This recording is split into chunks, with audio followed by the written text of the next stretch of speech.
I just wanted to read this from, the book is called Life Visioning. It's by Michael Bernard Beckwith. This is the foreword in the book that I'm reading. And it's by, the foreword is by, hold on, Bruce H. Lipton. He's a PhD, and he wrote the foreword for Michael Bernard Beckwith. And in the foreword, I thought this was a good read. I'm going to read it to you. The conscious mind is the seat of the personal identity we associate with self, source, or spirit. It is the thinking, creative mind that contemplates and acts upon our wishes, desires, and aspirations. The conscious mind is not time-bound, for its thoughts processing allows us to relive past experiences and leap into visions of the future. Okay, so it allows us, when he means relive experiences, that means that we get to observe those experiences as they were. We get to observe them. We don't need to change them. All right? And that we get to leap into the visions of the future, not how our egoic mind, excuse me, hold on,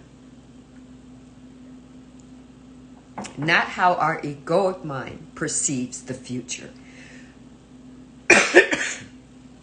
So, and I thought that was wonderfully written, and I don't know why, wonderfully said. And I probably won't save this live either because of all this coughing. But nonetheless, it also said, in contrast, the subconscious mind is neither a thinking nor a especially creative mind. Its proficiency is that it is an unimaginable, powerful record playback mechanism. Wonderfully said, because we've been saying that all along with the power of now and with a new earth, right? I read it, and it's wonderfully said in such a vibrantly different way. And and let me read that to you again. In contrast, the subconscious mind is neither a thinking nor an especially creative mind. Its proficiency is that it is an unimaginably powerful record playback mechanism. That's all it does, is it records and it plays back, right? Continuously. And it thinks that it is vibratorily sentient, right? A sentient being. That's what it thinks it is, but it's not.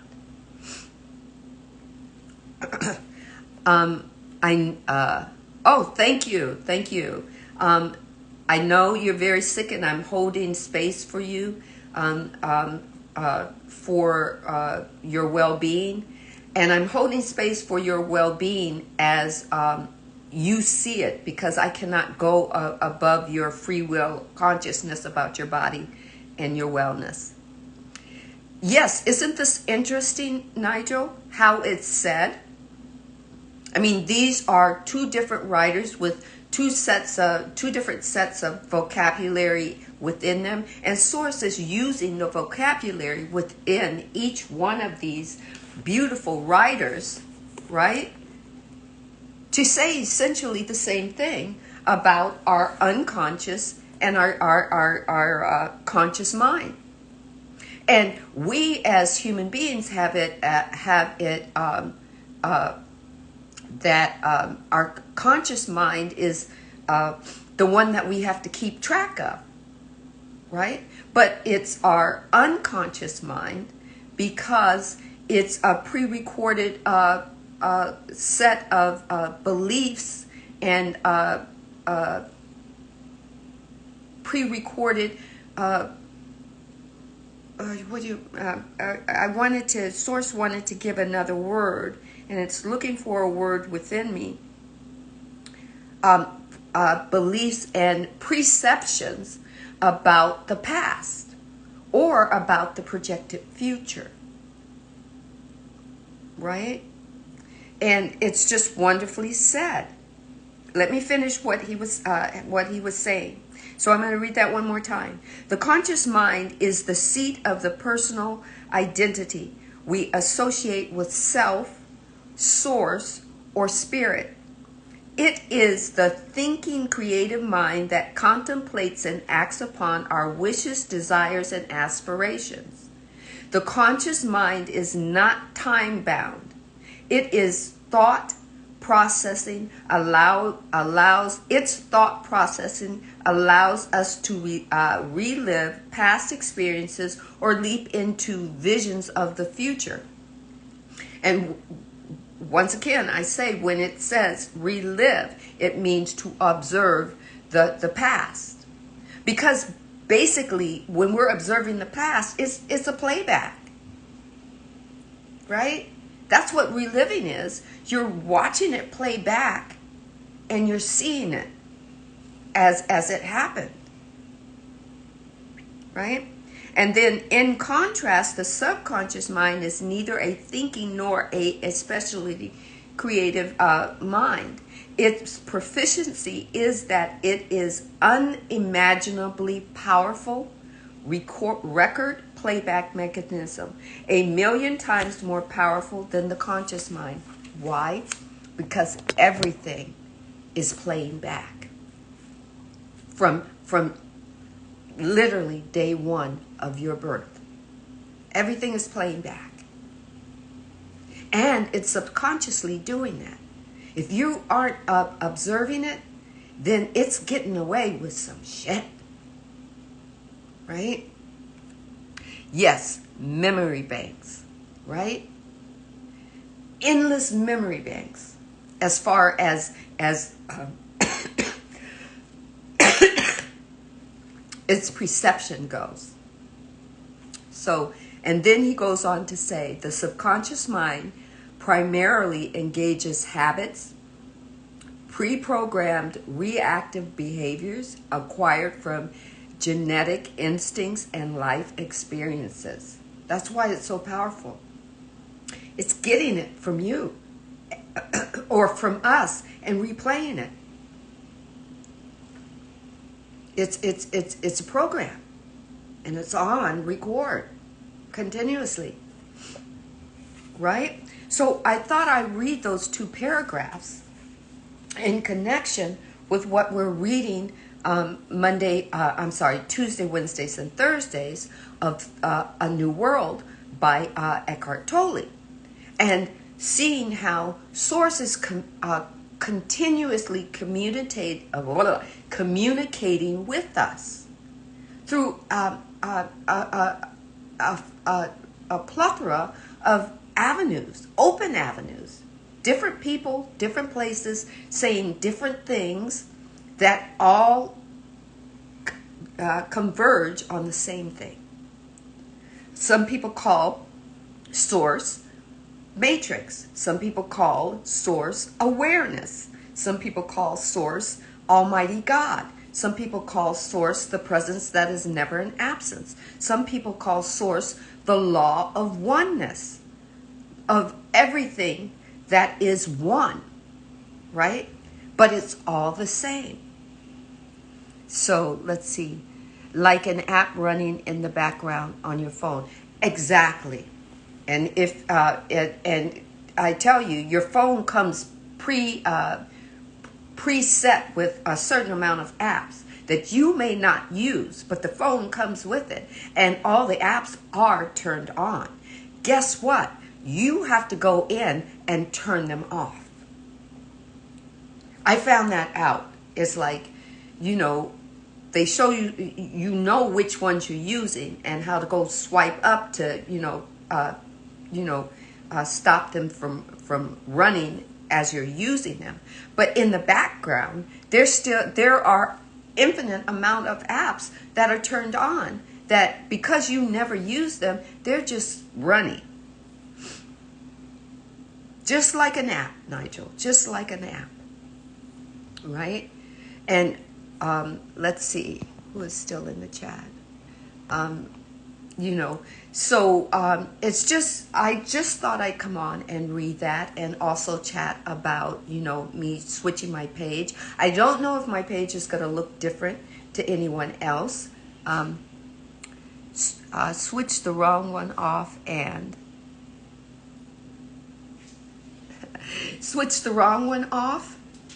Well, where source is concerned, there's no wrong or right. It's what is accessible or what is for your greater good.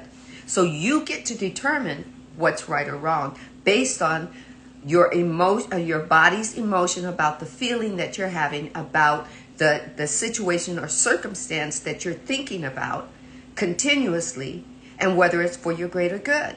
And you get to decide what gets turned off, right? Because through you observing, you get to find out what's for your greater good. So switch the wrong one off.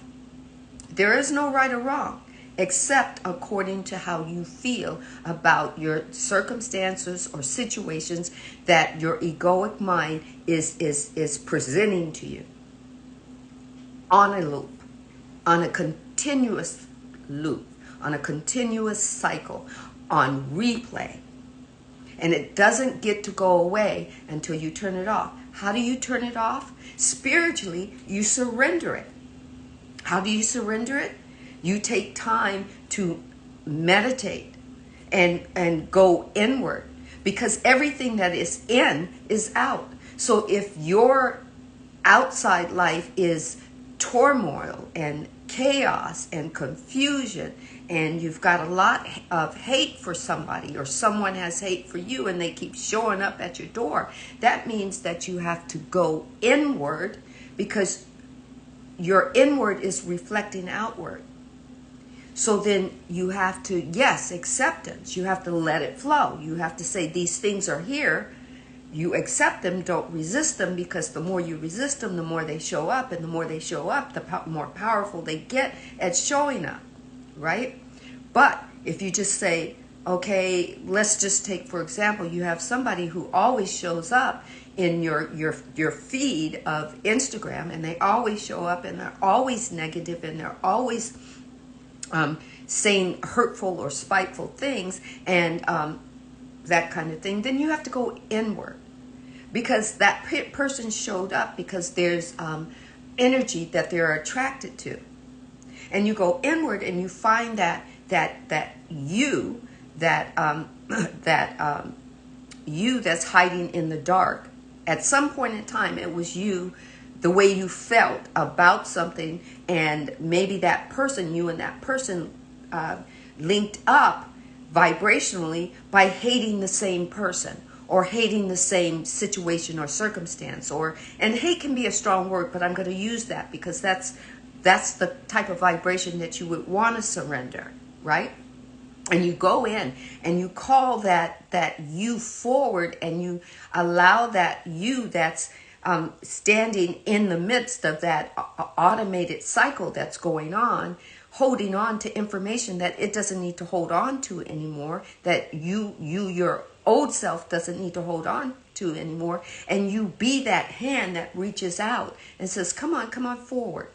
I'm going to help you let go of this. I'm going to help you surrender it. And then you get to surrender it and just give it back to source. Source is the creator of all energy. So give that energy back to source and say, and we have a new story. Why don't you come along for my new creative ride? And you incorporate that new you back into you. Well, the story is going to change on the outside. Yes. Some people are emotional vampires, but guess what? We created them. It's our story. They're not in our story because they wanted to be. We created them in our story.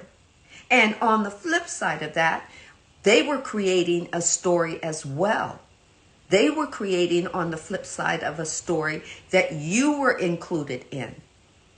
You play a whole different role for them. You are probably the receiver of them allowing them to be the person that they're going to be. But guess what? When you release yourself, you go in and you do your inner work and release that energy and surrender it, then your outward energy changes. And it doesn't vibrate anymore with what their story is. And you're no longer tied to that vampire energy any longer. It doesn't connect. It doesn't attract. It's not the same energy. It can't attract to it, right? Like attracts like. Dislike attracts dislike. Hate attracts hate. It's basic. The energy attracts more energy, right? So, and that's how your egoic mind gets away with all the shit it gets away with. I love this filter that I have. I don't know what the name of the filter is, but I love how it shows the blush on my cheeks and everything. Because today is really one of those days where it grows bright, and then the sun comes over and crosses the clouds come over and cross the sun, and then it grows dark. But this gives allows the sun to come through my blinds. I have a corner unit, so it doesn't get a lot of direct sun. It gets it very indirectly. Good point. Have experiences of that. This made it clear. Yes, for me, that's what I actually use. Is life is like a jigsaw puzzle for me. Ever since I was young, it was just like a big jigsaw puzzle. And when stuff didn't make sense, it was because I was missing a jigsaw piece. And every time I would do that, I would ask my mother a question, and she would say, well, baby, I don't have the answer for it, but where do you think you need to go? And I'd say, well, she says she would give me permission to go to different churches and go to different services and go to different Sunday schools and listen to different information till I found the peace. And sometimes the peace wasn't from another church. Sometimes it was just listening to a inspirational or motivational speaker that had information that was spiritual but not religious. And that helped me to put the pieces together as I was moving in my spiritual awakening path. And a lot of times it was moving out of the confines of what organized religion was saying that you had to be, or how you had to be, or where you had to be, or where you needed to stay, and not move out of certain comfort zones. And then now finding out even more that the egoic mind is the one that kept those comfort zones intact by repeating on a loop the religious backgrounds that held body and mind captive. And now I can be open with my soul, body, and mind to create. It doesn't mean that that my egoic mind is totally gone. It just means I'm learning how to observe it. Right? So, I thought that was very interesting. And I think this will be the next book. He has a book before this, but I think I'm going to read this next, after in the reading room. I'm not sure. Unless other people have another book that they all would like me to read. And sometimes I may not have it, and I will, if the consensus of Source says get that book, I will definitely put it on my Amazon list and get it. Like seeing a trail of a snail and realizing, that's the color. Yeah, right? I mean, you pick up your puzzle pieces from different things. Sometimes you could see a large bird fly over the sky, and all of a sudden you're taken into that. That becomes the verbal tool that Source uses to wake you up a little bit more, to show you where the next puzzle piece is, right? Sometimes it's just that bird that is flying, and you watch it fly, and you watch it. I had one where I just watched this large bird with large, massive wings just glide.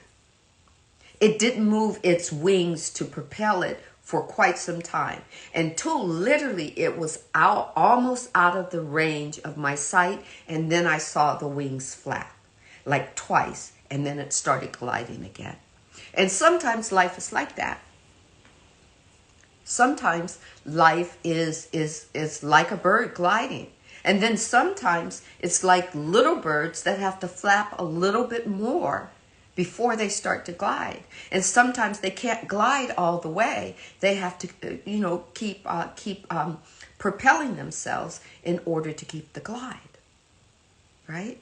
And it's okay. Source was telling me that you watch the larger bird do this, and then you watch the smaller bird do this, and the path is still the same, but it's okay with the method that each being is using.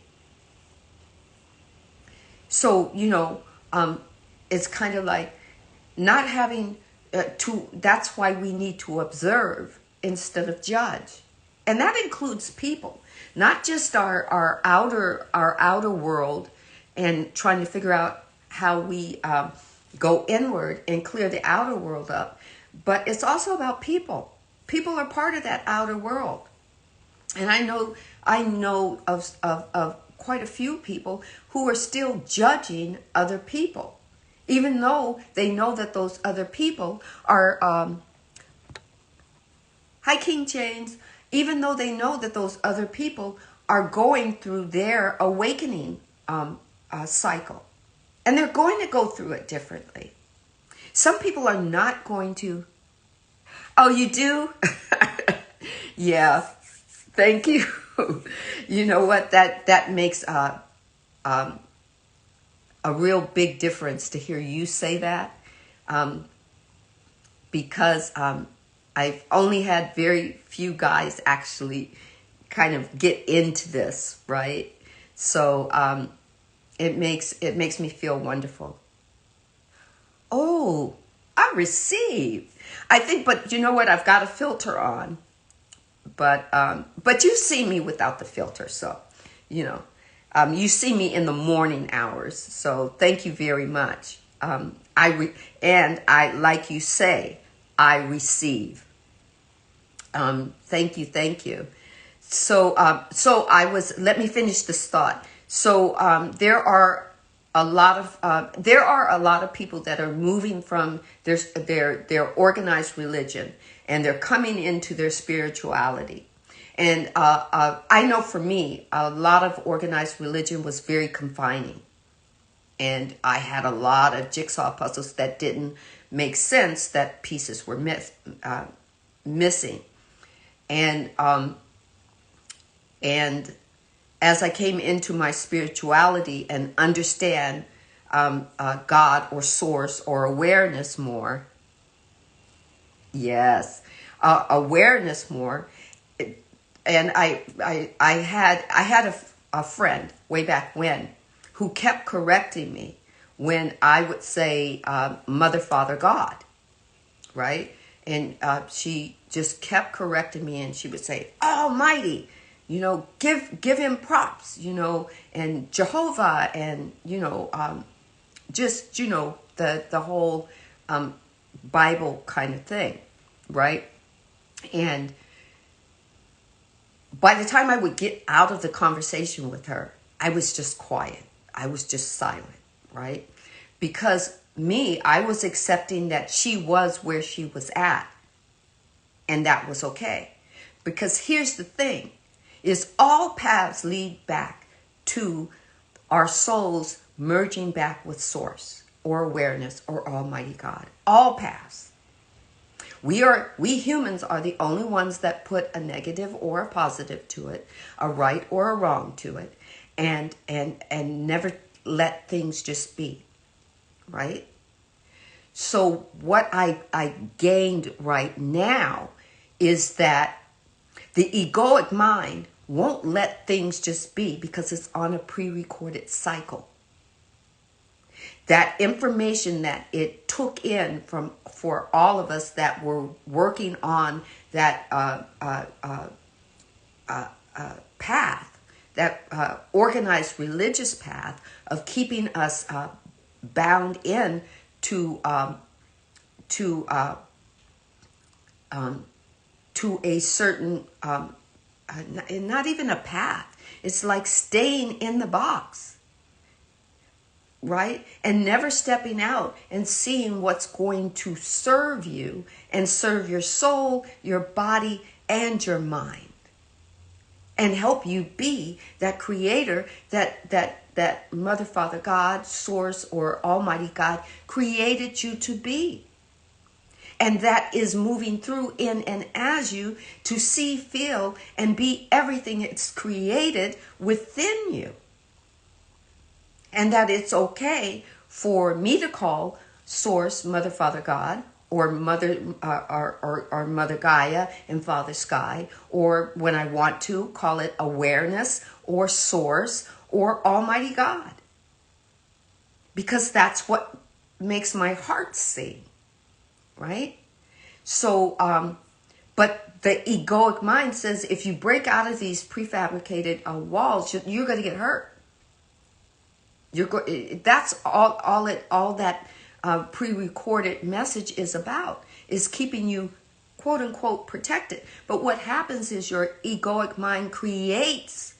It takes a mountain and it makes it takes let's say a little pimple, like a little rock on the beach, a really small one, and it makes it into a giant stone. And then it takes that giant stone and it makes it into a molehill. And the molehill becomes the hugest mountain you ever could try to climb over or try to go around. And then if you're still trying to resist what your egoic mind is, it's going to turn it into a volcano. And then if you're still resistant, it's going to drop a keg of dynamite in it and explode. Because why? It wants you to notice it, that it doesn't want you to leave the confines of its prefabricated box. Because it still thinks that it has to protect you from everything, but it doesn't. But you're not seeing that you need protection, so it's going to go out and create things that you're going to fear, and then it's going to say, "I'm going to protect you." Right? Wow. And the reason why I came on is because I heard somebody say that we need to stop reading books, and we need to stop reading reading books and go inward. But these books that Source has allowed to be written are to enhance and expand us, and people are writing it in different words and different languages and different phrases, because there are almost 8 billion of us on the world that will wake up to a certain word or a certain phrase. And Source is making sure that everyone gets to read it or hear it through through music, or there are such great spiritual songwriters. And also, it doesn't have to be spiritual. It can be just, I remember when I was doing, moving through my religious stages and opening up more spiritually, that you had to separate music from, you had to either call it spiritual music or worldly music.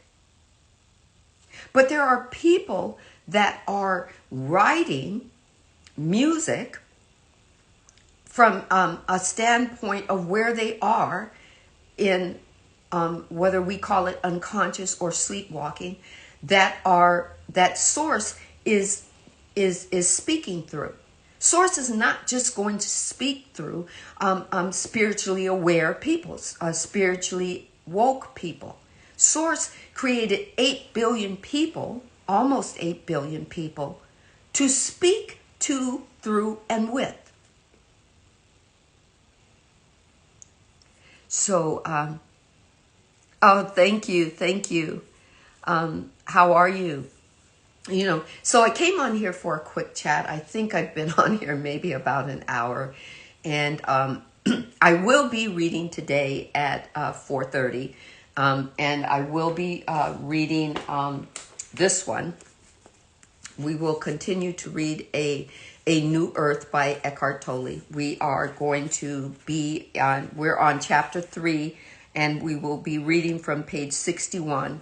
And but I thought I would come on here and read the paragraph out of here that resonates, that soul is resonating the same way as we are reading this book. And it was just, I was listening to, because this young lady that we talk occasionally, and sometimes we butt heads, because I'm just going to let her believe what she wants to believe. Because here's my thought process, and I learned this from someone else on Instagram. Her Instagram page is 5D Crystalline Emotion, and in one of her lives, she said people have they have a belief, they have a thought, they have that thought for quite some time, and then they have a asking or a saying about the thought that's vibrating. Action, and that action vibrates, and then that action becomes a belief, and that belief vibrates, and you get more action behind it, and guess what? It becomes a person's truth. So when I was in organized religion, those vibrational thoughts and beliefs became my truth for a while, until a seed was planted again, and watered, and grew, and I tilled it, or I reaped it, and started to have another thought process, right? So a person's belief or a person's truth, you can't change that truth. You can plant a seed, if you're the person that source is called to plant the seed, or you can water that a seed that's there. Source knows the seed if it's there. Or you can help that person reap and harvest through growth and expansion.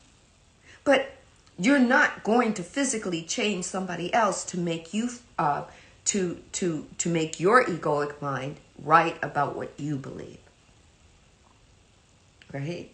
So shadow and light. Yes, we learn from both ego and spirit.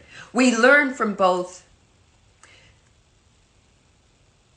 Ego is the software package that's on repeat, but we learn from our mind, because our soul is constantly updating our mind. with all the new information, not new information, but all the information that's within us, that has been dormant in our DNA and our awareness that's within us. It's only been dormant, and Source through Soul awakens that and helps retrain your mind and lets your egoic mind that its story has no place anymore. It's on a pre-recorded loop, and it's giving you old story, right? So I just thought that was wonderful as I'm reading this, because I'm reading this one on my own, right? And I'm rereading it actually for the second time, you know. Yes, I like that. I like that. Write that down and keep it. And I actually send it to me in a DM. Once the blanket is off, the soul is awakened. Just perfect. It's like when you were a kid and your mother tried to wake you up to go to school, and you were nice and warm under that blanket, you know, all warm, and then your mother just threw the blanket off of you, and you just felt all the coolness just wake you up, and then you're up, right? And literally, when I wake up, I take the covers off of me. I slide out of bed and I sit there and allow myself to awaken. And then what I do most of the time, a great portion of the time, is I make my bed, because that lets my mind know I'm not going back. I'm not going to slide back in there. Why do I do that? Because I am getting used to retirement from working corporate lifestyle. And I'm getting used to the fact that I could do whatever I want, which is get back in bed and go to sleep, but I don't particularly like sleeping the day away, right? So, you know, all these things that my egoic mind is trying to have me captivated in are, and my soul, body, and mind are being retrained. My soul is retraining my mind. The egoic mind is only a software program that's on an automated loop, giving you distorted information that it's had for a long time. And here's the kicker. I said this on one of my podcasts on my Spotify and or I think my iTunes. And I said that the kicker is that it's no longer it's totally distorted. It no longer gives you valid information because that information has changed. But it stays there, getting more distorted and more distorted. Thank you, Alex. Thank you. You know, I'm working on it. You know, it's a work in progress. But thank you so much, and thank you for kind of flowing through. I'm not going to stay very long because it was a quick chat, and it ended up being so much more. But I know Source wanted me, and then I had a couple of coughing spells at the beginning of the video, and I had said I'm not going to say this because I was doing a lot of coughing, and I'm going to save it because of the information that Source is providing. Those who will listen, and those who won't if they can't get through me, you know, having a moment where I had to cough.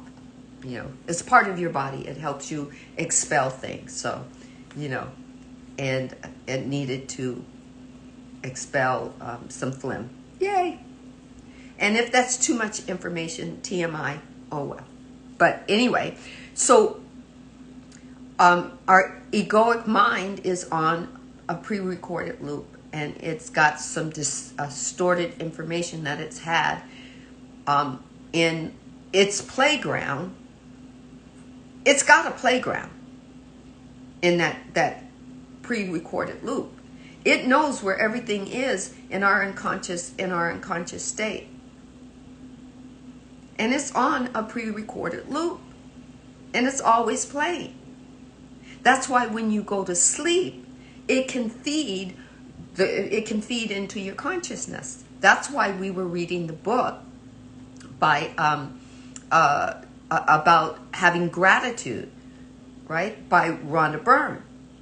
That the last thing that you should go to sleep on is we had the gratitude rock, and you hold on to it and you give thanks for the best thing that happened that day. And when you go to sleep, you're giving a suggestion or a gratitude suggestion to your mind, instead of your egoic mind giving a suggestion from your subconscious, right? I was going to drop a video similar to this, but we'll do it tomorrow because the software was trying to suppress it. Oh, yes. Software, yeah. That's why you have to constantly be aware of it. When you're aware of it, your egoic mind can't function. It doesn't like being seen. No. It likes doing things incognito. It likes being that special agent, like in Secret Agent. Incognito. Man, incognito. Once you observe it, it can't be. Because once you observe it, you're bringing yourself into your nowness. And the egoic mind can't function in nowness. It can function in everything that has a set pattern, which is your past or its projected future. Did you hear me? I said its projected future.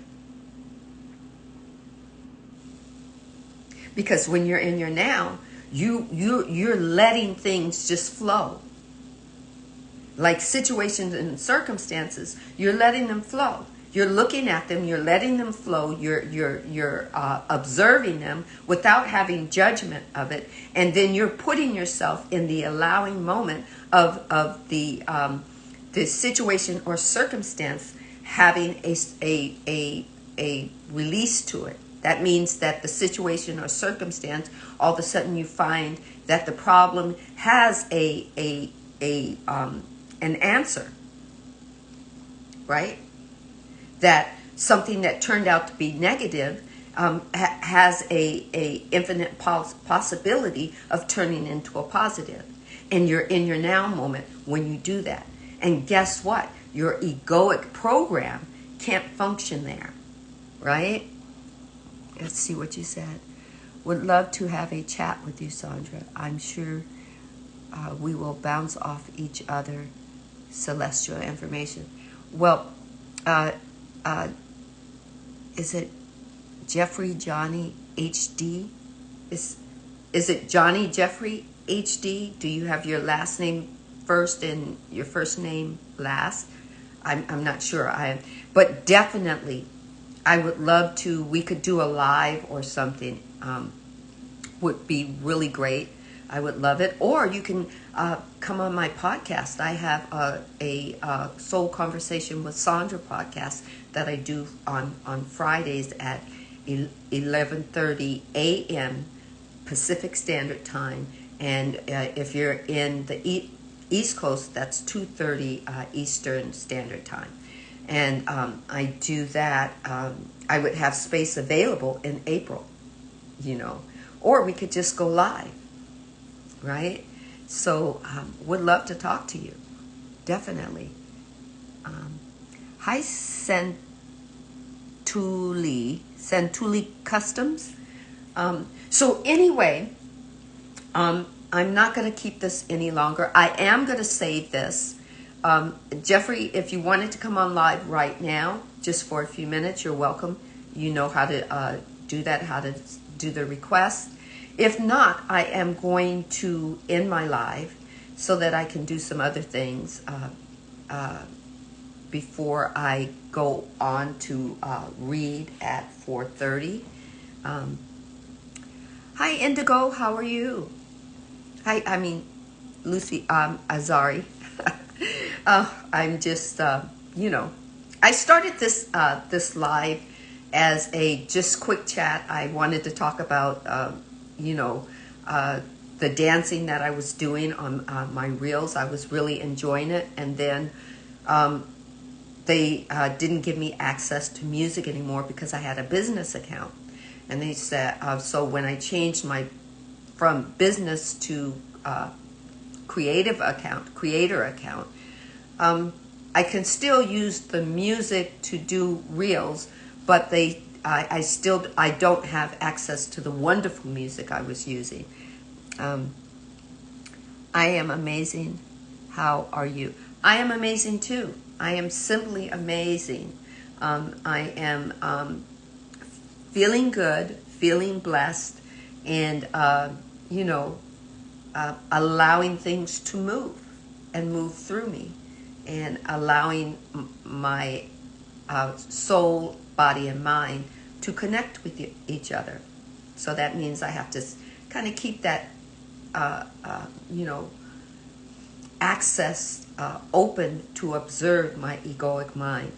And sometimes, it gets a little upset.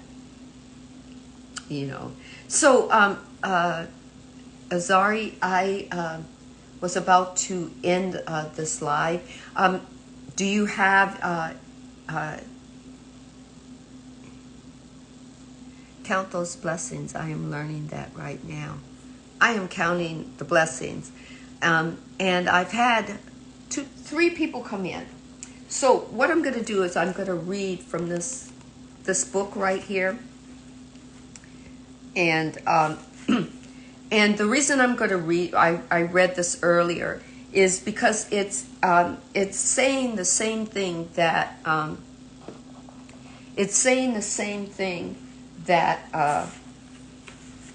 this book is saying, right?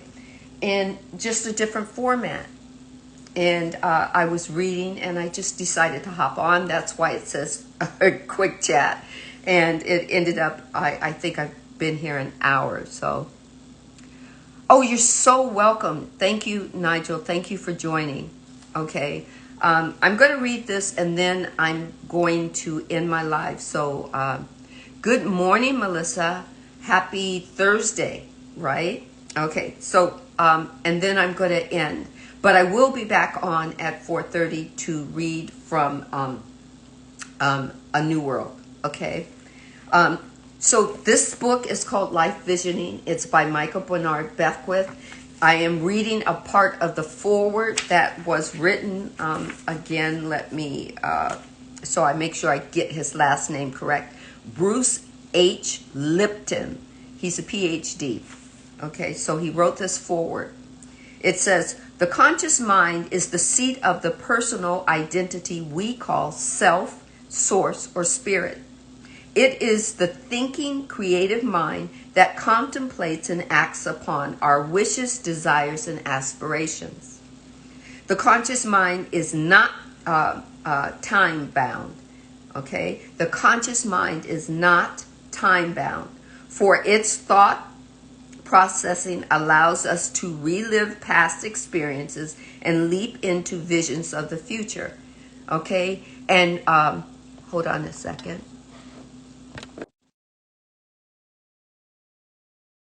Future, it's not like the egoic mind that has a thought process of what the future can be, okay. Right? Hold on, let me finish reading this. Or what the past is, that you're judging the perception of the future. It's giving you a perception that's not. Oh, you left. Why did you leave? What happened?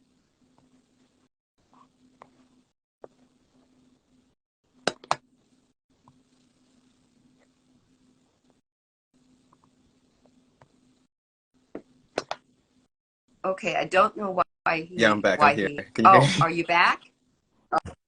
Oh, okay. So, and then I wanted to read about the subconscious mind. The subconscious mind is neither thinking nor especially creative. Its proficiency is that it is unimaginably powerful record playback mechanism, right? And it's powerful. It says it's 20 million times more powerful than the conscious mind. And the reason why it's powerful is because it's subconscious. It plays in subconscious like a playground, literally like a playground. And because we aren't observing it, it knows where everything is, and we don't know where to go in the playground to find it unless we start observing it, right? Unless we start doing our own shadow work, which is means sometimes we have to go back in and find those little young me's that we left behind because we just left them behind in the dark, in the shadows, holding on to a story that they don't even know that they needed to hold on a second, that they needed to release, Feel right? that. You know, so yes, you know, and hi Cosmic Jazz. I am so sorry. My my you only see half of my face, but it's Okay. just the way the phone is, you know. And I mean, I'm sitting on a pillow, so there we go. That's better. I sit on I a won't pillow keep to you for help that my long back. anyway. Don't worry about So it. how uh Oh, I'm all, so I'm how are feeling great, you? feeling How are amazing. you? How about you? I'm doing well. I'm doing well. And you said your egoic mind kind of tried to hide this from you to talk about Exactly. Yeah. this today. Yeah. So basically, I had like a few downloads earlier today, and I felt called to like just go on Mm-hmm. a podcast and do what I had to do to like kind of like speak about it. However, my egoic mind came Uh-huh. in the way, and it was just like, no, suppress it, suppress it. So I went and started eating food and kind of like got away with it. Um, but I will definitely come along with it because I did take notes on that in the first place, and I will definitely do that. I'll take tomorrow for sure. But I definitely agree with the what you were reading in the first place when it comes to the subconscious mind, because I know for a fact the subconscious mind is a feminine energy and the conscious mind is a masculine energy. So the conscious mind plants the seed and then the subconscious mind just grows the whole experience. And that's why it comes on a whole program thing where like we don't even know that we're doing anything because it's been programmed already. The seed has been planted already. So then it just goes on Oh, autopilot and all that good stuff. So right. Uh, that's something new that I didn't even know about as far mhm, as feminine, masculine, you know. So this conscious mind is masculine and the exactly. subconscious mind is feminine. Is there a book that I can read about that, or have you Not wrote a yet. book about it, or are you Not yet, but you can are definitely you know? there's a book called The Power of Awareness. So in that book, I'm pretty sure Mm-hmm. it spoke about that because I read a few books, so I'm not too sure which one it was, but I'm pretty sure it was The Power of Awareness, and it spoke about the power of the subconscious mind, and it's a feminine energy, where like the conscious mind is the masculine energy, which it just plants the seeds. So whatever we do as like Right. affirmations, the more we do them, the more we're planting it in the Mm-hmm. subconscious mind, and then after that, I won't. After a while, you will see like it will just be replaying your own mind because of the subconscious power of just growing the seed that has been planted. So that's how powerful it is. Yeah, Oh, okay. Power of awareness. I will check that out on my my book finding to find that because it indeed. all connects. It really does. I think. Hold on a second. I'm looking at some of the information. We've got a lot of people follow you, man. As soon as you came, Yeah, it's a they came. blessing. It's They a came. blessing. You know. That's why I use my No, it's platforms to share the awareness as well. So right. Okay, so Melissa. does make sense as we need to balance in divine and masculine, uh, divine masculine and divine feminine. Yes, if we were born that way, we should be utilizing it. You know, the whole idea that um, the egoic part of the mind thinks that it's separate from everything, and and think about it. It's a software program. It's like part of your computer.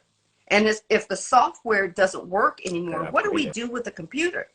We go buy more software. We get it, you know, we go to this Best Buy and we find out the best software that we can use to upgrade, right? And then we delete the software and we upgrade something new. Well, if your egoic mind is glitching, and I know a lot of people like to say, well, my egoic mind is my protector, so I don't want to get rid of my egoic mind.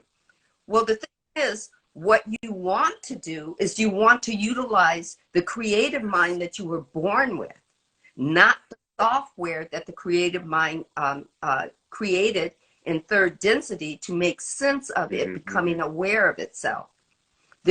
That's a difference. You know, it's like, if you want to be truly divine as a true creator, then you have to use, well, no, I can't say have to, because nobody has to do anything. We have a free, but, and shoulda, coulda, woulda, my mother always told me, doesn't really work. So you can choose to use soul, body, and mind to be your creator, right? And your mind is going to take care of you because it's going to be upgraded with everything that your soul is making you aware of. Everything that, right? Everything that's within us, our soul is like taking zapper pads and saying, okay, wake up on this. Wake up on this. This is what awakening is all about. And this is such a wonderful process. Like when people speak about spiritual awakening, they think it's just a one-time event, but spiritual awakening, it's a consistent thing. It keeps on happening again and again and again. Like you go deeper and deeper and deeper. And then the more we are aware of that, that's like us kind of like upgrading. And this is what it is. Sometimes we have these, you know, upgrading symptoms or things like that, where like we have like the ears ringing, or sometimes you're just changing the way your eating habits or your thinking patterns. You have these paradigm shifts. It's all through like your upgrades, the downloads that you receive through, you know, spirit. And the more like you stay in tune with that, you're able to like ride the wave, because it's just a journey. Like, you know, just like the heart goes up and down just to make sure like you're alive, you have to go through the highs and the lows to make sure like you keep the balance, and you know how to ride both waves at the same time. So it's a powerful thing for sure to let you guide. But I know for a fact when people say like, oh, I don't want to get rid of the ego because it's protecting me, it's protecting a version of you that you've built. And it's just about you being scared of the unknown, that you don't know what's going to happen next. And that's why, like, no, let me keep it this way. Let me keep it safe. Let me not take any risks. But life is about taking risks. If you want to, like, tap into some new energy, you can go with what you've been used to.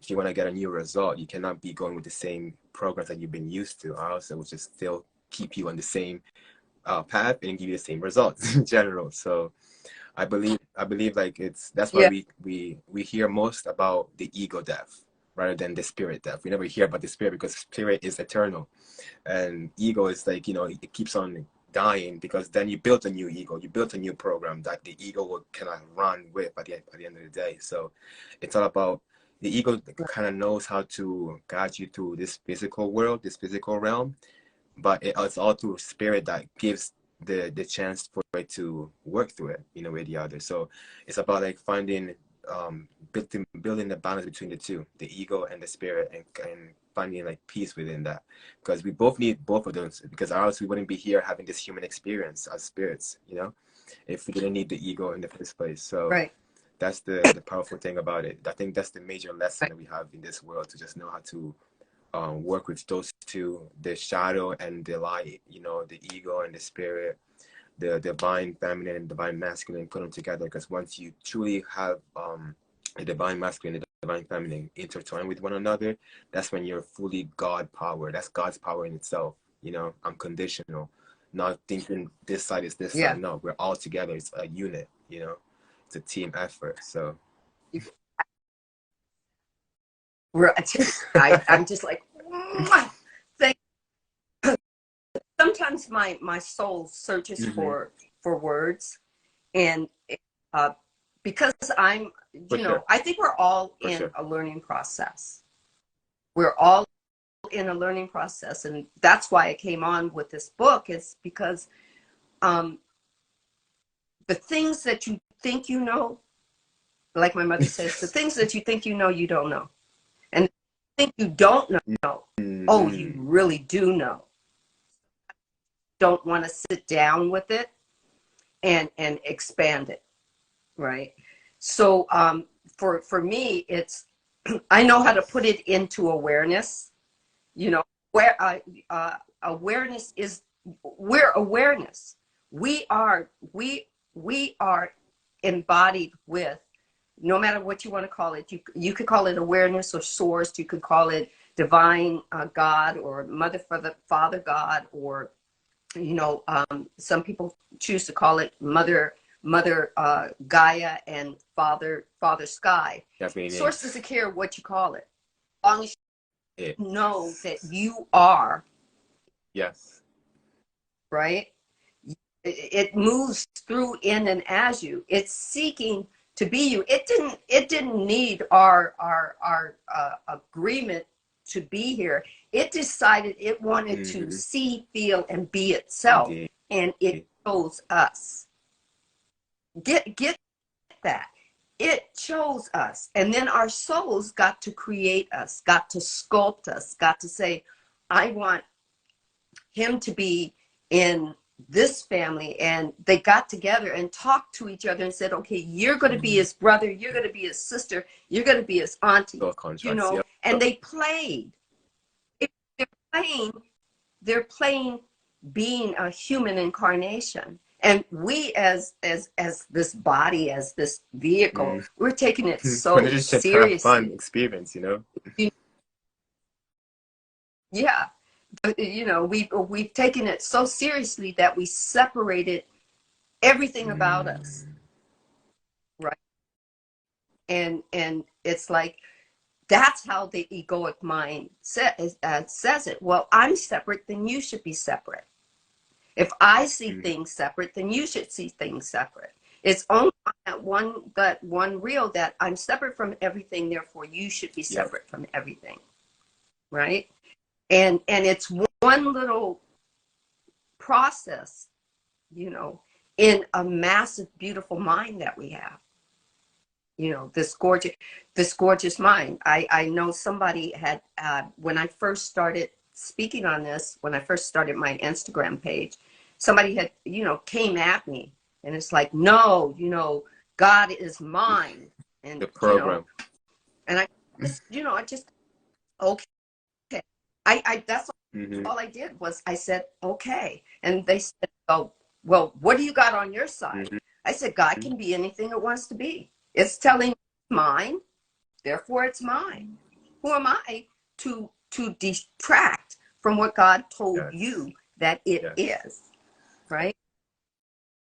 And it's like, and this was before I knew anything about lives, and it came in. I think I sent a post, and it was in a post, and I mean, he used cat words because he was screaming at me, and he used but it was kind of, it kind of confused me, because at one time he's telling me that God is mine, and in another sense he told me I needed to find Jesus.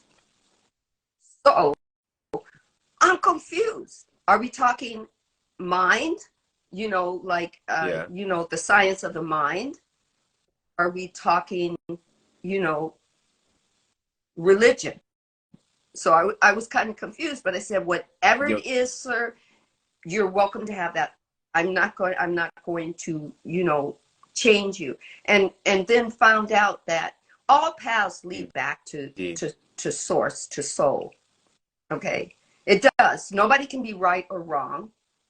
It's about we have feelings and we have emotions. Those The emotions come from the body and how you feel about your thought. And if you're having that thought for a long time, then it becomes your belief. Yeah, for a long time, then it's followed up with action, and it becomes more of your belief. And then at some point, it becomes your truth. So at some point, it became its truth. Who am I to rock the truth? We all have like our own reality. So what we believe we will achieve no matter what. So even though the sky could be blue for me, but if you believe it's red and red is red is red, you're gonna see it as that. And I cannot say look at it because you can't see it through my eyes.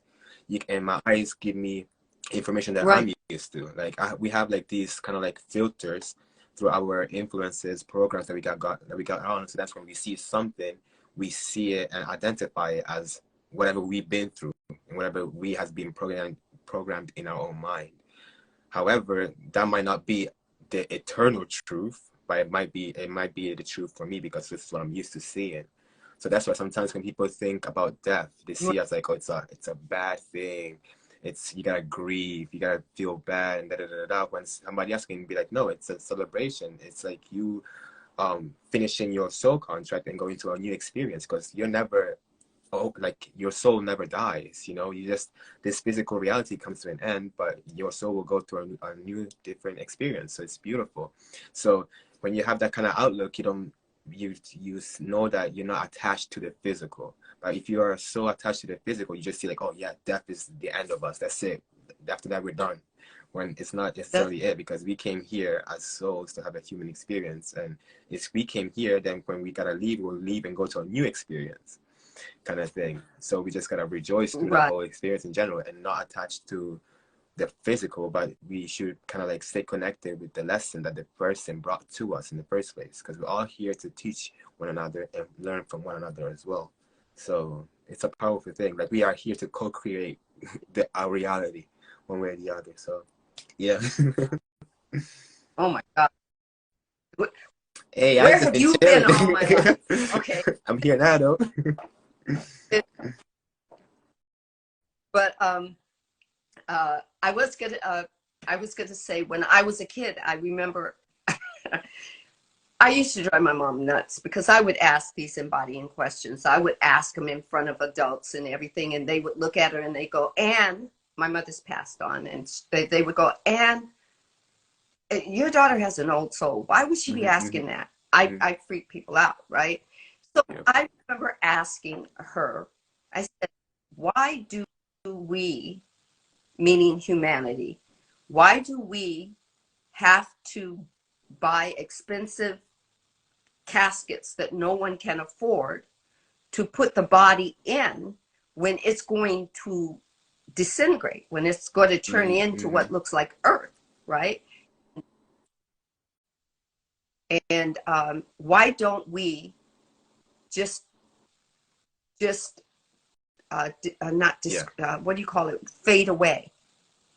When it's time for us to go, why don't we just fade away, like you see in science movies, or and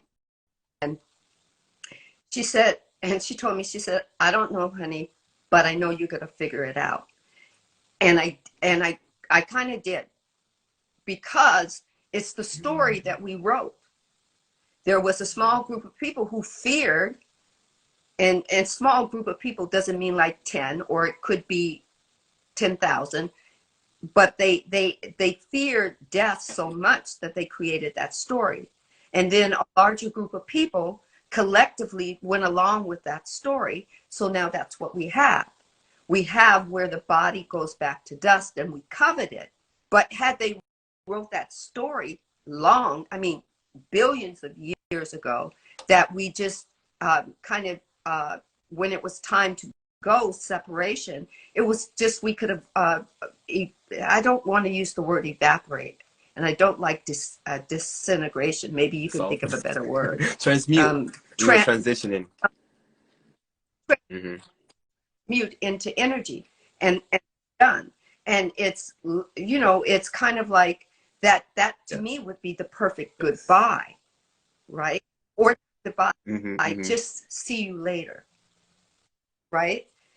And kind of like, I don't know if anybody who's following along has watched the new, I think it's the new Hocus I haven't Pocus watched it, but I'm 2. gonna watch it tonight. Okay, watch it tonight. The ending will tell you everything why and I don't want to spoil the ending for you, but anybody who has watched it will know what I mean by the ending. And that's the way I believe people should have left this dimension. So fabulously written that you cannot tell me that soul source, God Almighty, or whatnot, was not part of that thought process of the writer, of the illustrator, of everybody who had put that Yeah. energy into that, right? That death should not be complicated. It's a It shouldn't be complication that here. human beings have made of it. It's a story. And then I kind of understand there are things in the Bible that, you know, a lot of puzzle pieces that as a child and young adult going through my spiritual awakening and my journey from organized religion just didn't make sense. And one of them, yes, I do believe in Jesus. I believe he was crucified, yes. I don't believe that the blood of Jesus, and you'll It's probably have a alright. lot of your followers Let it drop be. off. But the blood of Jesus was to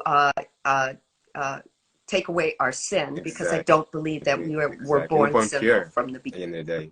Our souls, we were born pure, and then the information, this world made us whatever it is, you know, kind of like we came here with a white shirt, and then through us living through the world, we had people spilling, you know, their own dirt on us.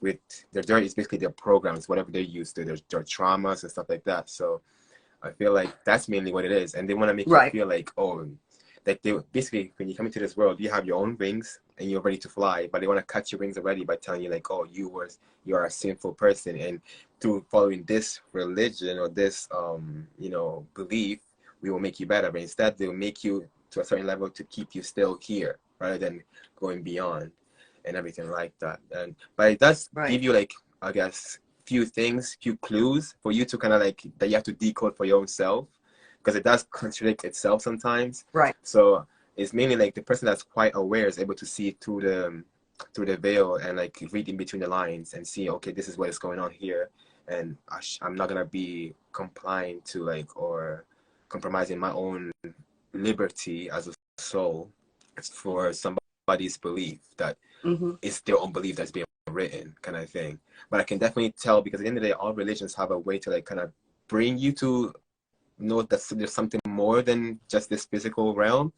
But then it's like once you grasp that, you gotta go and find your own self, because at the end of the day, that, as the Bible says, God created you in His own image, and it doesn't mean in a physical way, but in a spiritual way. So it's your spirit it's godly. You are you I are a agree. creator. That's why we create everything that we have attracted. When we create our food, that's us creating something.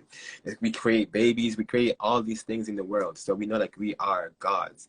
And the more we are aware of that, we're able to like control our mind and not feel like there's something outside of us that's affecting us. Because if something bad is happening, it's because our frequency is aligned with the bad situation. So we gotta tweak it and work on our vibrations to uplift it to come to a much better experience in general.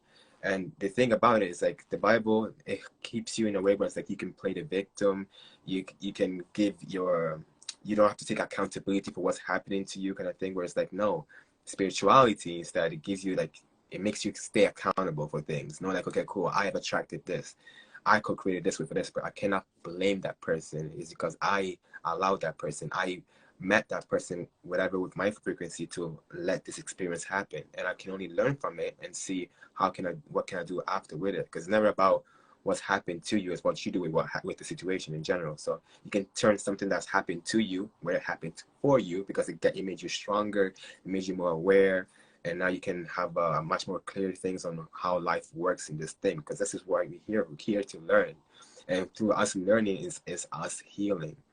And the more we go forward, we're able to make sense of the things that have been happening in the past.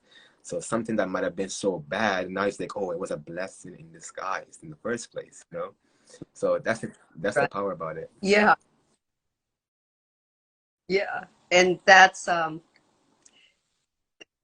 because a lot of people talk about, you know, uh, Mm-hmm. Jesus rising, right? And because they never found his body.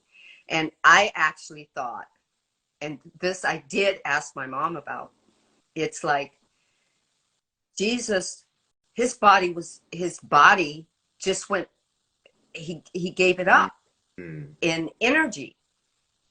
And I went, and I just, and I still feel this way. I feel it when source is moving through me, that they never found his body because his body went back to energy. Why? Because he believed upon believing upon believing Yes. upon knowing what he what Mm-hmm. he was born for, what his calling was for, how he moved through all his years of allowing source to, and I call it a source or awareness, allowing source or awareness to move through Yes. in and as him. And he knew that he knew beyond knowing everything. Why? Because he's source, and he knew that he knew the way he was going to die and how he was going to die. That's why when they wrote it in the Bible, they did not get that part wrong. He used Mm-hmm. unconditional love for them when he said, "Forgive them, Father, they know not what they do." Plain and simple. The path is set, and what's done is done. But everything, when you read the words that he said, it was about us knowing who we were as creators, not Yes. who we were, who we are as, right? You know, the what always hit me is he said, these things that I do, these things that I do, you can do, and greater things Yep. will Yep. you Yep. do, right? You so it was like, okay, of that I remember, of all these Mm-hmm. inspirational words, they Mm-hmm. vibe with me. They're not words that I read, and they're a parable Yep. that might kind of make sense, because those words sometimes they just didn't make sense, and it was part of the puzzle that was like, I don't understand why I'm not feeling those words, because they're supposed to be, it says on the Bible, inspirational Yes. Mm-hmm. words of God. Well, why am I vibrating? Literally. Inspiration should be vibrating Literally. all through me, right? Literally, right? But when the words were written that Jesus wrote, they weren't. You could tell Mm-hmm. they weren't Mm-hmm. rewritten. You, you, Exactly. I you do. know what I mean? Because it's funny because like the download that I received, right, it was basically about Christ, and it's about like he never wanted to be worshipped like that. He never wanted to be put on a pedestal like, oh, I am the only person that's able to do these things. No, it was never that. And but people will always want to like look up to somebody like, oh my God, you're like the same way how we look at celebrities and like, oh my God, you're so amazing. How can they ever do this? I can never get to that. No, it's all about you. They're there to inspire us, you know. But we look at celebrities as something like it's an Mhm. idol, but instead they're just somebody that you gotta celebrate. That's why celebrity, you celebrate them, and knowing that when you celebrate them, it can get you closer to you becoming that celebrity as well, because you can be celebrated as well.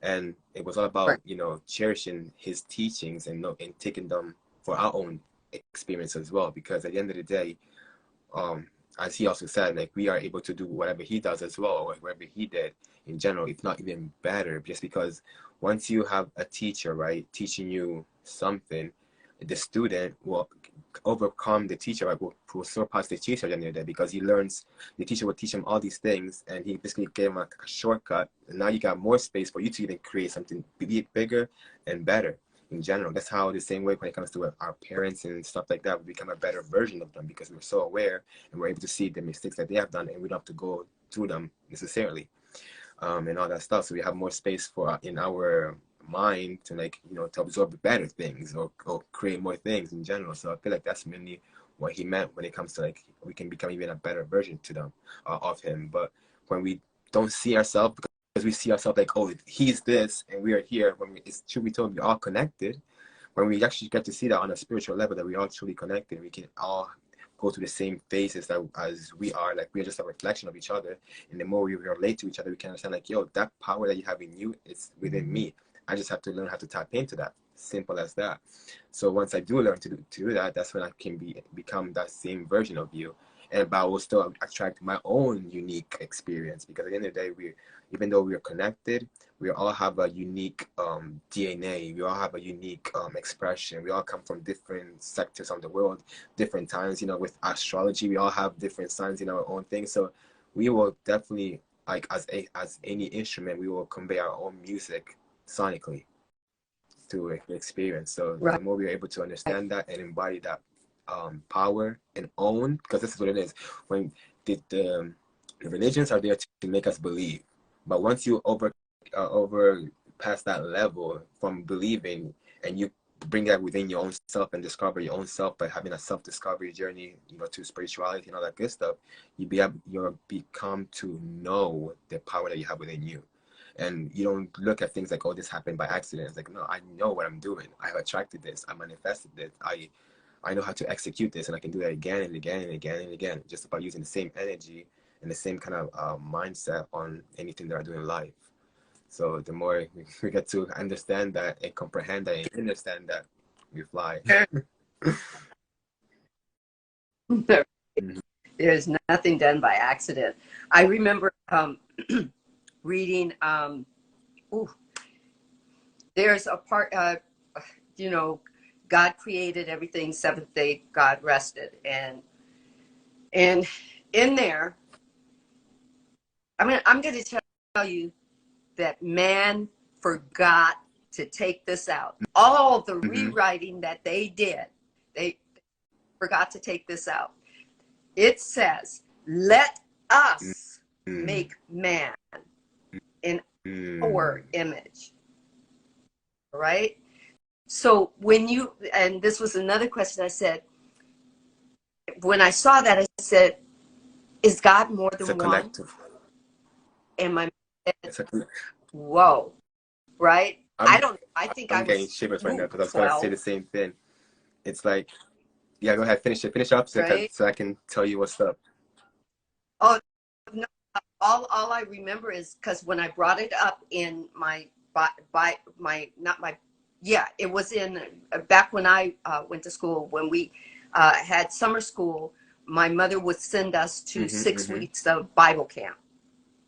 I remember, of course, they start you off with the whole thing over again, you know, just to by time. And I remember when that came up, I asked the teacher, and the teacher just shined over the question, right? Well, you know, the teacher does that. I would go and I'd ask my mom, and I open the book and I show her the thing, and I said, does that mean that there's God is more than one? And she said, there, baby, then yes. And I said, so God is more than a he? And my mother said, I believe God is more than a he and more than a she. I don't know how, and I can't. She said, I can't prove it. The only thing that can prove it is the words that are here, you know, and you can go with that. And the reason I say this is I'm not afraid to tell anybody this. I was born in 1957. I grew up in the 60s, and all through the 60s and 70s was when I became an adult. So these questions were being asked, but nobody was from the religious realm answering these questions. The time is now. And so let me just get back, because I love what you just shared right there. It was super powerful, and it reminded me what I had about the part of the download that I had going on. And it's basically, first of all, you even mentioned as well, like God created the earth in 7 days, right? This year is the 7th year. And this year right here is for us to like, it's like a self-discovery year. If last year was kind of like last 3 years was like dibble dabbling in what we are capable of doing, this year is fully us owning it and being it. And when it comes to this, it's like, it brings me back to the whole thing about when I said we're all connected, right? So we're all connected, and God has many names. We are like a version or an extension of God, but collectively we are God. We are the creators. Because truth be told, when, if you think about it, if we put a lot of souls in one, you know, in one place, in one country, and we all programmed them to believe something, they're able to manifest rain, change the weather with that power. That's why we do have like collective spiritual meditation, stuff like that, and they're able to change the frequency, change certain things in life. And if you really think about it, like when it comes to all these, you know, celebrities, we made them celebrities. As a collective, we made them who they are today. Like, I can just be like, oh yeah, I'm a singer. Like Drake, always been a singer, always been doing that, until he had all these people believe that he was that. That's when we put him on a pedestal. So we have the power to create and, you know, put somebody on the whole thing. So that's why I believe, like, when they say like, yo, God has many names, has many version of himself, and is because we are all a reflection of God, and that's why we can see God through everything in life. And the more we are aware of that, the more we're able to know, like, yo, we can change the world. And that's why there's certain songs like, you know, we are the world, we can make a change. We truly can, when we come all together as one and realize that yes, we have the power, and we truly focus on that little thing that we want to change. We will make it happen, because we are gods, and together we come like the God in general. So yeah, I believe that. Right. Yeah. I so believe that. That's why a lot of people ask me, well, how come you don't, you know, listen to the news? Because I'm very, you know, out there about, I don't listen to the news. Not that I'm not aware of what's going on. It's just I don't choose to listen to it when I get up in the morning, or listen to it for the last thing that I go to bed at night. I just don't. I don't conversation about things that have already happened, because collectively, when we talk about the negative things that already happened, all we are doing is putting out the energy of creating some more negative. Also, I don't agree with celebrating or having anniversaries for negative shit that has already happened. We have an anniversary for 9/11, and I'll use that as the biggest catalyst. Anniversary to remember all of those who were taken, all of the negative stuff that happened, all the bombing that happened, all the buildings that fell down. This is an anniversary to remember. And then we get to go back and remember it and talk about that negative shit all over again. So our creators, collectively, we are creating that energy to what? The pendulum swings forward, and when it swings back, what? We just gave them what we did, yeah. All right. So you're not thinking that correctly, and it's, I don't know. Don't use 9/11. Use something else. We have an anniversary for every time a school gets shot up. It's just It's just anniversary. Use the word to have enjoyment of a wedding, or somebody's birthday, or something that happened gloriously and infinitely. We use that word anniversary. So if we're thinking about that, we're thinking about wonderful energy, and we're calling it an anniversary and wonderful energy, and we're creating wonderful energy, and everything's happening glorious to us. We're still creating it, and consciously. Indeed. Collectively. That's the power. I think that's also why the government has so much control, and it's controlling us through the media, through social media, through all these gateways or whatever, because you need to see us in a certain way, through these movies, this programming. Like, if you really think about it, all the movies that have been playing back in the days, like I, Robot, I Am Legend, they became reality. Like I Am Legend for me is like the whole Corona experience in general. And it was like, it's just us being programmed to believe it, and then as a collective we all believe it, and then we all achieve it one way or the other. So it's also Right. like, that's why I always say to my people, like, even whether you're joking or not joking, you're still kind of like attracting that same experience. You can laugh about it, but at the same time, you're still, your mind is still being programmed like, oh, yep, this is what happened, whatever it can be. So even though I'm laughing about it Right. or making a joke about it, I will then at one point still experience it that way. And I can even speak about that because in Italy we have like I was born in Italy, so I have a lot of different cultures within me, and they have a way to like kind of like joke about things so much, but put it in a joke way where it's like being sarcastic, but they don't know that that's literally still programming their mind. Like they speak so negatively about themselves, but they make it sound so like it's lovely, it's okay to, you're so stupid, da, da, da, da. And then it's like, no, because if you accept it, you're gonna become that Yeah. person.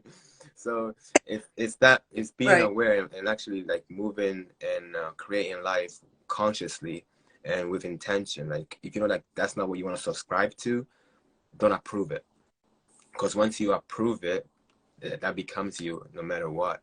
And whether like whether you believe it as it's a joke or not, it will still become your reality at one point. If you say it enough, it will be that. If I tell you right now, don't think about a blue elephant, don't think about a blue elephant, don't think about a blue elephant, at one point you're gonna be like thinking about the blue elephant. It's like what? But I said don't, but oh shoot, but you still did, because it's whatever and or whatever focus goes, energy flows at the end of the day. So you're still creating that experience one way or the other. So just be conscious of what you're putting into your mind, because your mind is your garden, and you can make it beautiful or you can make it, spoiled.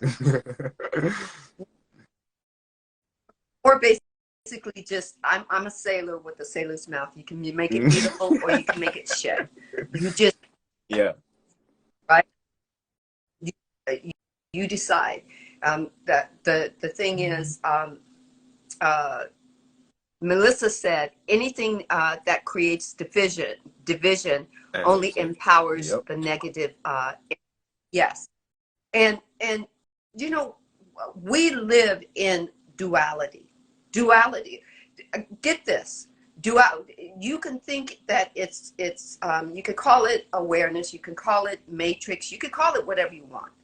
We live in duality. The reason why this was created, the opposites were created, is so that source could move in, through, and as us to see and feel Mm-hmm. and be everything that it has created. Not need to ask our permission. It created us with purpose and with love, Yep. right? So when we are supposed to have feelings, we are supposed to have emotions, and sometimes we are going to have blow ups, and we're going to have Mm-hmm. our ego is going to get the best of us. But the thing, know not to judge yourself Yeah. for it, right? Your ego wants to play you in thinking that you judge yourself, you're not worthy of anything, and therefore you Mm-hmm. stay in your own That's lane, already which is less small limited. in its Yep. thing, right? And then that way you don't utilize. And it used to be, you used to think that you don't become these things, you don't become a great creator, you don't become successful, you don't do this. I can't be like so and so, I can't be like this. And why? Because you're in this small little box that your egoic mind has fed you with all these things. Every time you go out and try something and it doesn't succeed, it gets you to think this certain way, Mm-hmm. and it's negative. And if there's enough people Repeated in that. your corner, collective, um, um, having Thought pattern. the same of, of themselves, then you've got like a I'm trying to, It's like source is trying you to have a give me the word, cage. and I'm thinking, yes, you have a really Mm-hmm. large Mm-hmm. cage with a Mm-hmm. lot of people in it. And like It's literally, a even cage. when you're trying to make it out or escape, somebody's just reminding you, like, "Oh, remember we did this?" Like, "Oh, shoot, I almost made it out." Yeah. Or somebody holding you by the shirt Mm-hmm, going, no, mm-hmm, you don't mm-hmm. really want to go. But the is that when you make mistakes, and I remember listening to Michael Beckwith break down that word. It He broke it down into miss hyphen take. Mm-hmm. It's a mistake.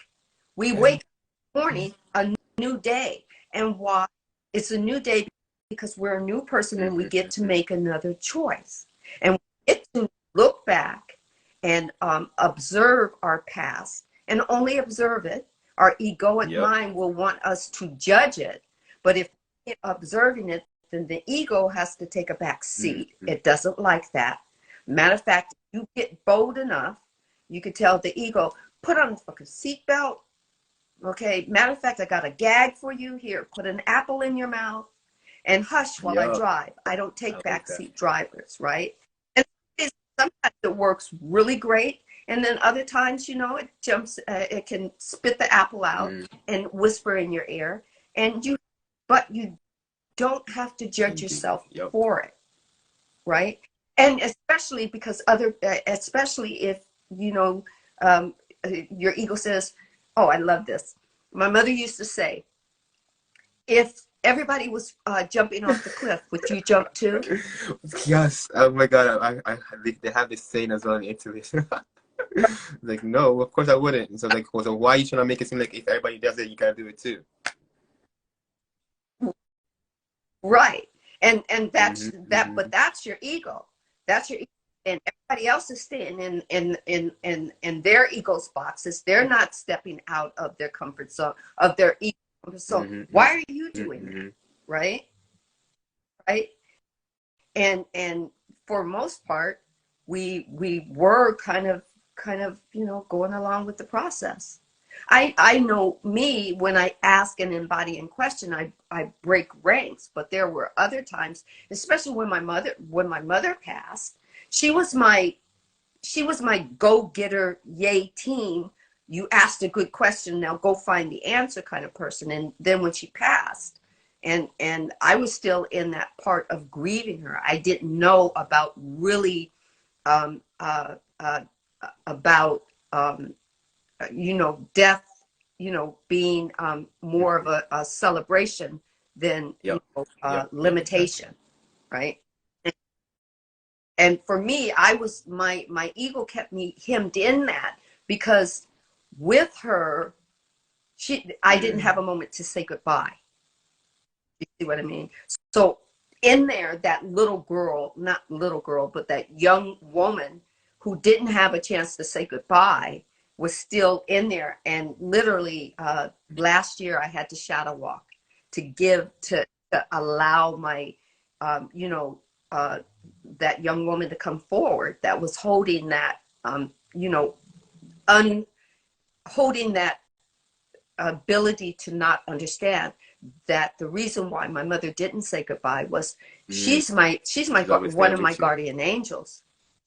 I found out that she never left me. She's always at the right, always on my right shoulder, and she's always twisting and playing with my hair. Never knew that was why, right? But because everyone was in that same category of grieving, I was there too. I was listening to that egoic mind. And, you know, once I kind of started putting the two and twos together and getting back to asking my embodying questions, I'm going to tell you, my ego is like mad at me because I'm always trying to observe it. It's a couple times it didn't even do it didn't do the molehill, it didn't do the mountain, it went right to Mount Vesuvius and threw a stick of dynamite in it, and in it like for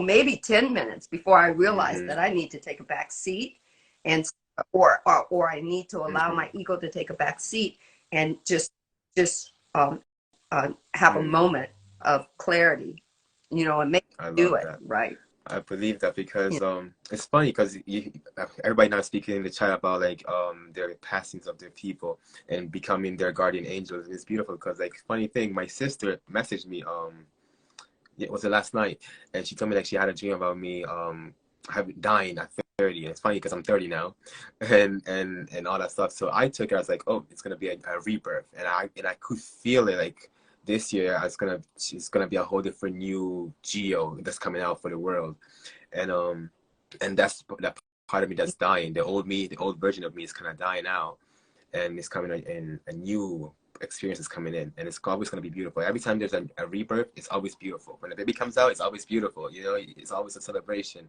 and that's what we believe sometimes. It's like when there's like the same way when the door, one door closes, many more shall open. The same way when, you know, somebody passes away, a new experience happens, a new birth happens. It's just about you just kind of shifting that paradigm in a way or the other, and not letting that experience, like, you know, limit you, but instead, like, look at it from a point of view where it's like, look at the bright side. What is there? You know, now, like, you know, as you understood that your mother is your guardian angel, and that's so beautiful, and now it kept you going. It even gave you a different, like, open up a whole new world for you to experience now, from that point of view, rather than you just limiting, like, oh no, I gotta stay grieving, I gotta, you know, every time the year that comes of her death or that month, I just gotta, like, talk about it in grief. And like, no, it's a celebration. It's as a reminder, like, yes, we are spirits having a human experience, so we're never really detached. Like, we're not attached, but we are connected. So forever we are, no matter what experience we're going through. Yeah, it's truly, truly. You know, I know that source or awareness. You know, I get caught up on trying Yeah, to say universe, all source, of the titles God, that anybody, yeah. but for, you know, but I need to just settle Awareness. on Okay, I one, and I love that. call it awareness. Awareness is very aware that we Yes, are becoming 100%. aware, and there are a lot of there are a lot of inner dimensions that we do not realize that we travel through as on Yes. a daily, and because where our egoic mind only thinks in Yep. past and present, but when you're in your now moment, there are so many interdimensional portals that you can travel to. And then you become more open to when you lie down to sleep. I now realize that I say, okay, are you ready, soul? Go Yes. for it, right? Because I know my soul is going to take me to these dream states of Yep. places that it's already Yep. been, right? You know, and I just kind of wake up in this glorious, even if my my conscious mind doesn't remember it all. I the awareness that's within me is feeding me glorious energy. We need to remember how blessed we are. Yes, indeed. Yes, yes. You know, so it's just, I mean, you talk about, you know, the death of you know, our death of, you know, certain energies that we no longer need. It you know, it's been, the more I shadow walk with source and awareness, and taking me in and illuminating where where my where my cells are trapped, that awareness is shining that a light, that it's aware that there's a me that needs to come forward Yep. and surrender. Surrender to the Just flow. surrender Surrender it. to the flow. That's all I have to That's all it do. is. And I think that's mainly the theme that you always find in places like that are spiritual, or like, you know, plant medicine, all these sacred places where you do ceremonies, like surrender to the flow, surrender to the experience. Because the more you surrender, the more you get vulnerable, the more you get transparent with the experience, you're able to grow from it, and get into a whole new different experience and understand it from a different point of view. But if you keep on staying, it's no, I'm scared. I don't want to find out. I don't want to. I'm scared of the unknown. Da, da, da, da, da. You'll stay in that limiting space and that frequency where you never can see it from a bird's eye view. Because spirit sees everything from a bird's eye view and knows, like, every little thing that's been happening has been part of the puzzle. That when you put it together, it's like, oh wow, this is why it all now it's all connected. I can make sense of it. But when we, you know, as ego, let's just be separated with everything. Oh, this is this, this is that, this is that. Because sometimes it's literally we attract our relationships, right? And when we jump from one relationship to the other one without taking a break to kind of analyze what went on in that relationship, we always think like, oh, it was that person's fault. And then you go and attract the same person because you think it's their fault, and it telling you once again the same experience, and you're like, oh, it's their fault. And you keep on thinking that everybody's their issue, or you not really look back within you and say like, oh, maybe I am the issue. I'm the one who brought all these connections with me because I'm a match. I've been a piece of the puzzle, but I'm just like, no, it's all them, it's all them, it's all them. When it's us, we are co-creating, Right. you know, like whatever energy I exert, if I start thinking insecure or feeling insecure, at one point in time you might just say something that's going to make me feel insecure, and I'm thinking, what are you doing? But it's like I created that with my own energy, you know. So it's understanding that, and that's the awareness about surrendering to the flow. Like, what is there? Don't attach yourself to the action or to the experience, but see it from a different point of view, and like, why is it even happening? You know, so when I don't attach myself to that, and I'm just actually looking at it from a meditative state of mind, where it's like, okay, what, this just came in. Why did it come in? Did I attract that? Was I linked to this and stuff like that? That's when you can be more, feel more empowered, because now you know, like, okay, cool, I gotta fix my energy, I gotta fix my frequency, I gotta fix my thought process, because this is what's allowing to make me feel all these things. You know, even when I get triggered by somebody else, why is it triggering me? Is there something within me that from my childhood that I've not let go, that is reminding me? Because all these triggers are there to heal you. People think like, oh, you're triggering me, so like, no, you're hurting me. No, I'm helping you heal. When you understand it and unfold that trigger, really go in deep within yourself and find out, why is it there? Because I'm helping you heal. I'm just bringing you some awareness to your soul, to your experience. As soul beings, we have a soul contracts that come into each other's life to kind of wake each other up one way or the other, or remind each other of what we got going on within our own self. So when we understand that, we look at it from that point of view. It's like, wow. Okay. Right. Exactly. Before we end this, I want to talk about one other book that I read. Now, all the women that are in this flow here, just listen to it. Just listen. There's this writer. His name is Neil Donald Walsh. He wrote a book called Conversations with God. Right? Okay.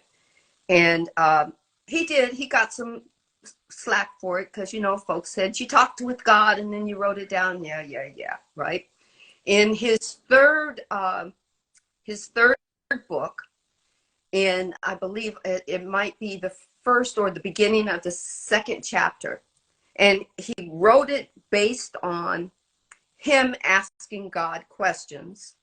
And first off, he wrote it and he did not delete anything from it. Okay.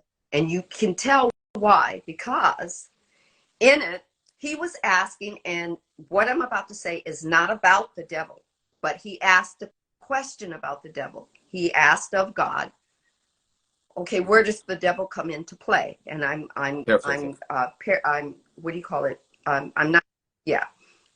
So, and God says, well, if you want to know about that, we have to go back a little bit further back. You have to realize that once upon a time, Earth's story was not patriarchal, it was matriarchal. Okay? And though men did play a part, they did not play a part in government or in any of the things that we have now. Okay? So everything, they didn't play a major part. Their part was that they raised the children, and they had sperm, and they did the teachings, and they did everything. And they wanted a bigger part. So finally, when they got this bigger part, they had a coup on the women, and they became patriarchal. They destroyed any knowledge, any written knowledge. I mean, they did a coup. Yeah. Right? Okay. And you have to think about it. For somebody to do a big enough coup, that had to strike some really, Yeah. hot fires in the right, right. And then that's where the devil was concerned, because they wanted to keep people in line with their story that they were producing. If people are in fear, right? And we look at how long, when we look at how long, and the Neil Donald Walsh retorted to this. Well, women are what men went through, women went through, because Yep. the pendulum had swung twice. All right, it swung twice. It swung the first time because it was matriarchal, and things out. Things didn't go as planned, and a coup happened. And then it came back, and it swung again, and it's patriarchal. Now now with me reading it, I was reading it and I read it over and over again, and I'm going, man, you could have, I understand why somebody was talking about you in this book, because you didn't take this out.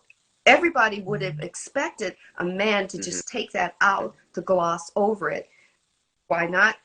But Source, when I read it, the second time I read it, Source said to me, every pendulum swings, and when it swings back, you get to ask what now, which is what I've always asked since I was a kid. So I said, well, are you asking that of me because I'm reading this? And Source said, ask women what now, because it's playing back into their ballpark. What changes? What becomes new?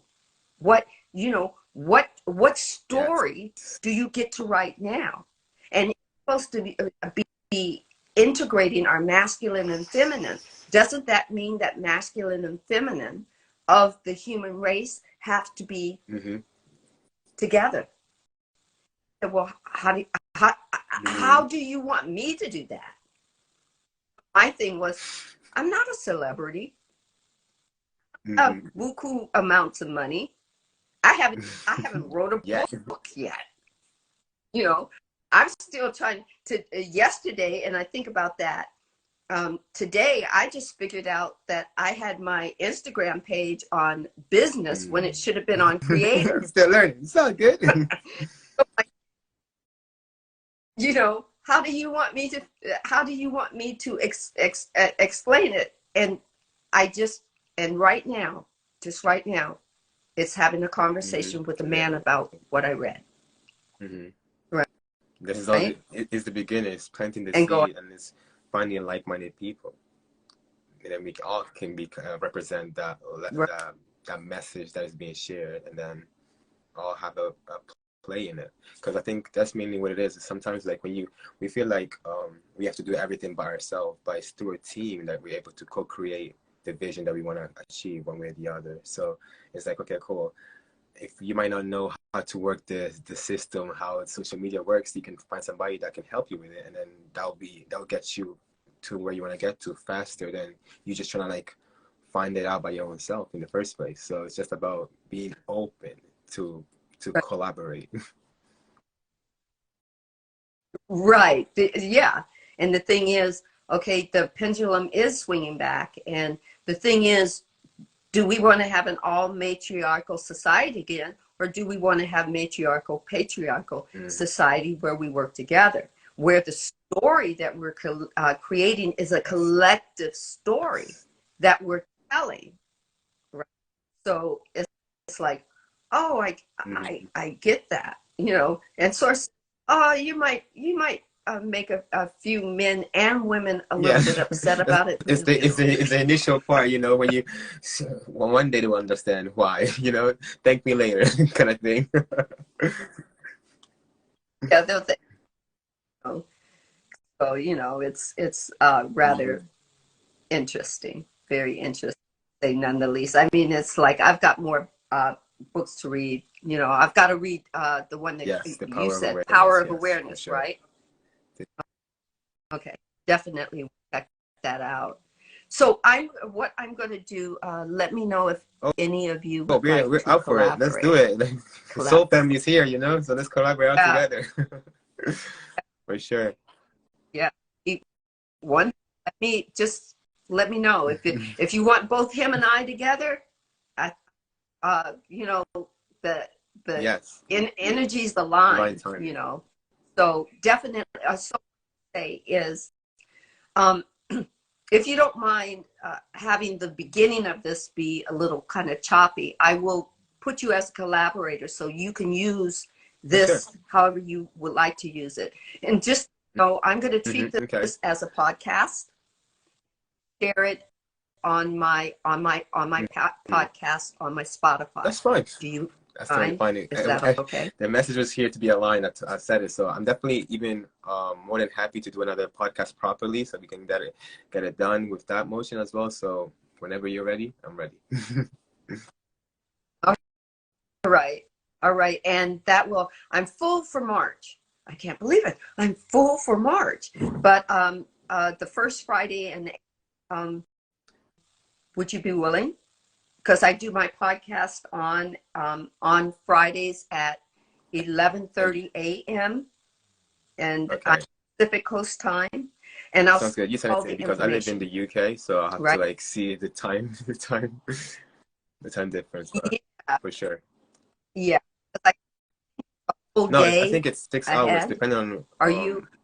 We'll figure it out. We'll figure it out. Don't worry about it. Yeah. But yeah, for sure, Friday will be good. Yeah. Definitely. Yeah. So, but the first Friday in April.